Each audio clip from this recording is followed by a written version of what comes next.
탄핵 심판 내내 윤석열 대통령은 부정선거론 등 여러 주장과 또 많은 의견을 쏟아냈지만 대국민 사과는 없었습니다. 내일이 마지막 변론인 만큼 사과 메시지가 나올지도 주목되는데 강희연 기자가 보도합니다. 한 여권 관계자는 최후 변론에 대해 대통령께서 많은 의견을 듣고 직접 쓰고 계시다며 원고는 당일날까지 수정될 수 있다고 했습니다. 주목되는 건 대국민 사과 여부입니다.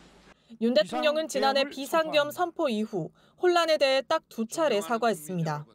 매우 송구스럽게 생각하며 많이 놀라셨을 국민 여러분께 진심으로 사과드립니다. 짧은 시간이지만 이번 계엄으로 놀라고 불안하셨을 국민 여러분께 다시 한번 사과드립니다. 하지만 이 담화들 역시 계엄 선포가 불가피했다는 데 방점이 찍혀 있었습니다. 또 탄핵 심판이 시작되곤 계엄이 법적 테두리 안에서 이루어졌다고 강변해왔습니다.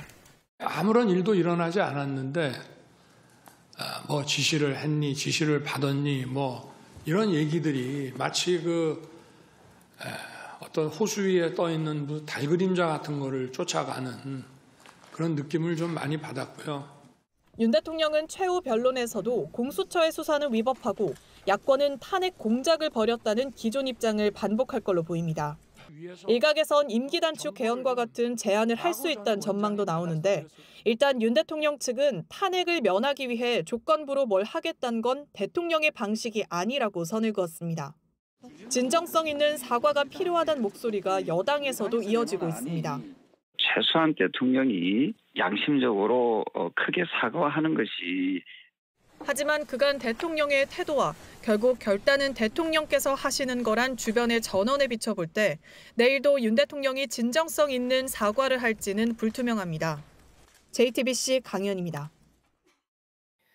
극우 유튜버와 극렬 지지자들은 전국의 대학을 돌며 탄핵 반대 집회에도 가세해서 갈등을 부추기고 있습니다. 집회 참가자 중 재학생은 극히 일부에 불과한데 외부인이 개입해 현장을 어지럽히고 있는 겁니다. 급기야 부상자까지 나오자 대학들은 사전 허가제부터 경찰 투입까지 대응 방안을 고심하고 있습니다. 이자연 기자입니다. 손팻말을 든 사람들 사이로 고성과 욕설이 오갑니다. 별다른 근거 없이 상대를 돈을 받고 동원된 것이라 몰아갑니다. 상황이 격해지자 경찰이 막아섭니다. 삼각대와 휴대전화를 든 유튜버들이 몰린 이곳, 숭실대학교 앞입니다. 학생 10여 명이 탄핵에 반대한다며 시국선언을 하자 대통령 지지자들이 지원에 나선 겁니다. 부산대 앞도 상황은 마찬가지입니다. 극우 유튜버들은 확성기를 단 차를 몰고 나타났습니다. 통제에 나선 경찰을 비판하지만 왜 학생들이 자발적으로 목소리를 내는 걸 막습니까? 정작 정문 앞에 모인 사람 중 상당수는 대통령 지지자들과 유튜버였습니다. 지난 17일 서울대학교에서 열린 탄핵 찬반 집회에선 양측이 욕설을 주고받다 충돌해 경찰이 급히 분리했습니다. 다음 날 교육부총장은 교내 구성원에게 메일을 보내 외부인이 안전을 위협하는 활동에 대해선 관계법령과 학내 규정을 엄격하게 적용해 대처할 예정이라고 알렸습니다. 지난 21일 고려대에선 맞불 집회 도중 몸싸움이 벌어져 2명이 병원으로 옮겨졌습니다. 이날 집회에 온 300여 명 중 재학생은 20여 명에 불과했습니다. 고려대 측은 외부인의 집회 참여는 사전에 허가를 받도록 하는 방안을 포함해 대응 방안을 논의할 예정이라고 밝혔습니다. 일부 대학은 경찰 도움을 받아 인원을 해산시키는 방안도 검토 중입니다. 하지만 군사정권 이후 대학에 경찰을 들여 집회를 막는 것이 금기시되는 데다 개방된 캠퍼스에 외부인이 들어오는 것을 무작정 막기도 어려워 고민이 깊어지고 있습니다. JTBC 이자연입니다. JTBC는 여인형 전 방첩사령관의 휴대전화 메모 내용을 입수했습니다. 여기엔 별 3개 중장인 여전 사령관이 별 4개 대장들을 놓고 계엄의 역할을 할 수 있을지 평가한 정황이 담겨 있습니다. 암호처럼 적힌 메모를 풀어봤더니 특히 계엄사령관 박안수 전 육구참모총장은 신뢰할 수 없다며 계엄 모의의 핵심에서 배제해야 한다는 취지로 적기도 했습니다. 먼저 하혜빈 기자의 단독 보도입니다. 여인형 전 방첩사령관이 지난해 11월 5일 휴대전화로 쓴 메모입니다. 군 검찰이 포렌식해 복원한 문건을 JTBC가 입수했습니다. 마치 암호문처럼 작성된 내용을 여 전 사령관의 검찰 진술을 토대로 재구성했습니다. 리더십 불충분 아래 조기 교체라는 문구가 나오는데 교체 대상자는 히읗, 이응, 지읒, 연입니다. 각각 합참의장, 육군참모총장, 지상작전사령관, 연합사 부사령관의 앞글자를 따서 쓴 겁니다. 가장 눈에 띄는 건 내란 사태 당시 계엄사령관을 맡았던 박안수 육군참모총장이 언급된 부분입니다. 신뢰할 수 없다, 아무것도 모른다, 감정만 앞선다고 적혀 있습니다. 괄호 안에는 지읒, 티읒, 시옷, 비읍, 즉 지작, 특수, 수방, 방첩사령관이라고 적었습니다. 아래엔 보안 위험, 인허로 들어오면 안 됨이라고 덧붙였습니다. 박 총장을 믿을 수 없다는 게 사령관들의 생각이고 때문에 계엄의 인허, 즉 핵심에 끼워주면 안 된다는 메모로 추정된다고 검찰은 보고 있습니다. 하지만 여 전 사령관은 이 메모 자체가 비상계엄에 반대하기 위해 작성한 거라고 주장했습니다. 박 총장 관련 부분도 계엄사령관 시키는 걸 반대한다는 생각을 써놓은 거라면서 대통령이 비상대권 등의 이야기를 하면 육군 참모총장이 잘 알지 못하면서 동조를 할 수 있을 거라고 생각했다. 즉 박 총장이 계엄에 적극 가담할까 봐 반대했다는 취지로 진술했습니다. 하지만 검찰은 이 메모가 계엄 모의 과정을 뜻하는 걸로 보고 수사 중입니다. JTBC 하예빈입니다. 네, JTBC가 입수한 여인영 전 사령관의 메모 내용, 이 내용 취재한 정치부 유선희 기자와 좀 더 짚어보겠습니다. 유 기자, 이 메모를 좀 보면 가장 먼저 눈에 띄는 게 좀 암호처럼 적혀 있다라는 거였어요. 네, 검찰이 복원한 휴대전화 메모를 여인형 전 방첩사령관의 진술 내용과 맞춰서 정리를 했습니다. 네. 역시 가장 눈에 띄는 거는 신뢰할 수 없음이라는 말 앞에 있는 이응, 박안수 육군 참모총장 부분입니다.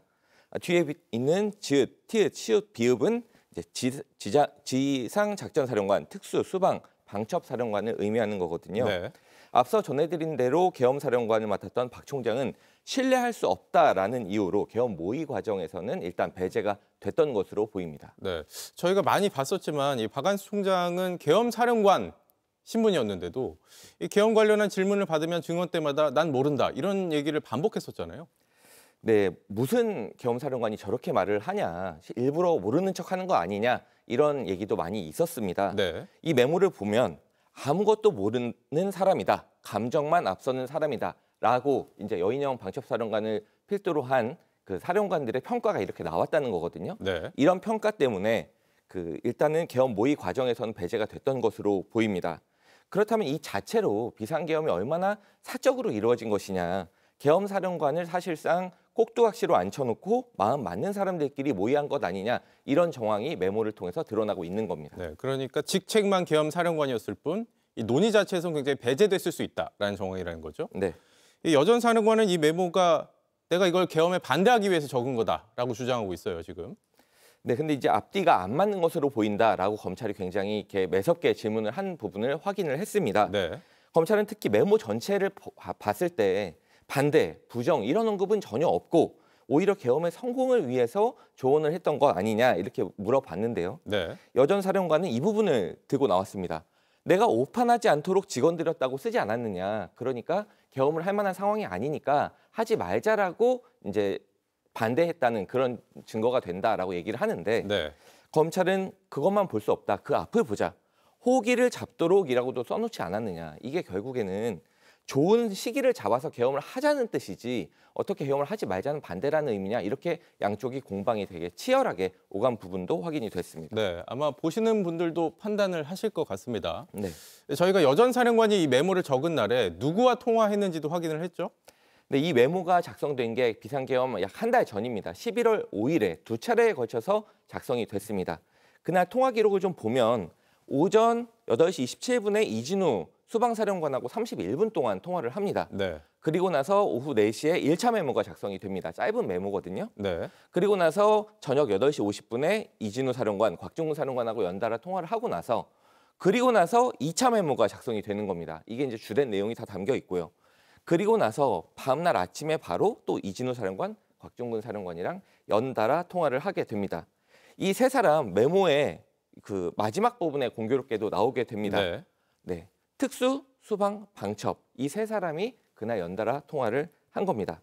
검찰이 이날 어떤 통화를 했느냐 이렇게 물어봤는데 여 전 사령관은 기억나지 않는다 이렇게 답변을 했습니다. 네, 메모대로라면 그럼 이 계엄 모의에 깊숙이 개입한 사람들도 이 세 사람인 거고 다른 군 지휘관들은 좀 일부러 배제하려 한 게 아니냐라는 의심이 들어요. 네, 정황상은 그렇습니다. 어떤 부분을 보겠습니다. 자, 강호의 사례를 참고하자. 고통스러운 과정. 바로 밑에는 보안 위험, 인허로 들어오면 안 된다라는 내용입니다. 여 전 사령관이 이 부분에 대해서 어떻게 진술을 했냐면 강호라는 건 강호필 지작사령관의 의미를 하는데 지난 여름쯤에 전화가 와서 김용현 당시 경호처장에게 계엄에 관련된 얘기를 들었다. 그래서 나는 반대를 했고 전역을 지원하겠다라는 얘기를 들었다라고 진술을 했습니다. 네. 지작사령관은 여인형 사령관보다도 계급이 높은 대장, 포스타입니다. 이런 사람이 전역하겠다 이렇게 얘기를 했다라는 거는 이게 지나가는 말로 계엄을 그냥 가볍게 얘기한 건 아니라는 거를 알 수가 있는 부분이거든요. 결국 계엄을 반대한 강 사령관 아니면 또 믿을 수 없다라고 평가했던 박 총장 이런 사람들은 빼고 마음 맞는 사람들끼리 소수만 비밀리에 또 하고 싶은 대로 계엄을 준비한 것 아니냐라는 정황이 이 메모를 통해서 짙어지고 있습니다. 네, 알겠습니다. 유선희 기자와는 여기까지 듣겠습니다. 명태균 씨가 여권 주요 인사들에 대한 폭로를 이어가고 있습니다. 오늘은 홍준표 대구시장과 최소 4차례 이상 만났고 윤 대통령과의 만남도 주선했다고 주장했습니다. 홍 시장 측은 일일이 대응하지 않겠다는 입장을 밝혔습니다. 박현주 기자입니다.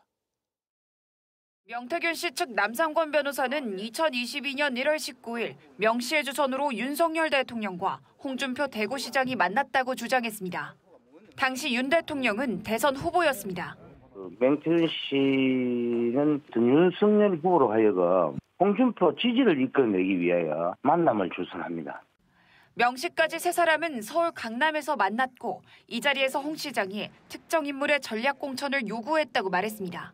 윤석열 후보에게 종로구 국회의원의 최재형 전 감사원장, 그다음에 대구 중남구 국회의원의 이진훈 전 대구 수성구청장을 전략 공천해 줄 것을 요청. 명 씨 측은 이 만남을 포함해 명 씨와 홍 시장이 최소 4번 만났다고 주장했습니다. 오늘 민주당도 2021년 10월 28일에 있었다는 명 씨와 지인 간의 통화 녹음을 공개했습니다. 무소속이던 홍 시장이 명 씨에게 복당 문제와 관련해 김종인 전 비대위원장을 만나게 해달라고 말했다는 내용이 담겼습니다. 내보고 복당시키달라고 김종인 만나게 홍 대표가 하루에 5번씩 전화 왔어요, 내한테. 홍 시장은 명 씨와의 관계에 대해 선을 긋고 있습니다. 지난 20일엔 페이스북을 통해 명태균과 한 번이라도 만난 일이 있어야 여론조작 협잡을 하든지 말든지 할 것 아닌가라며 정권 교체 후 딱 한 번 전화 받아준 건 간단한 안보 전화에 불과했다고 말했습니다. 명 씨 측의 오늘 추가 주장에 대해 홍 시장 측 정장수 대구시 경제부시장은 일일이 대응하지 않겠다며 사실관계가 확인되면 사법적 조치를 할 것이라고 말했습니다. JTBC 박현주입니다. JTBC 뉴스를 시청해주셔서 고맙습니다. 저희는 저녁 6시 30분 뉴스룸에서 뵙겠습니다.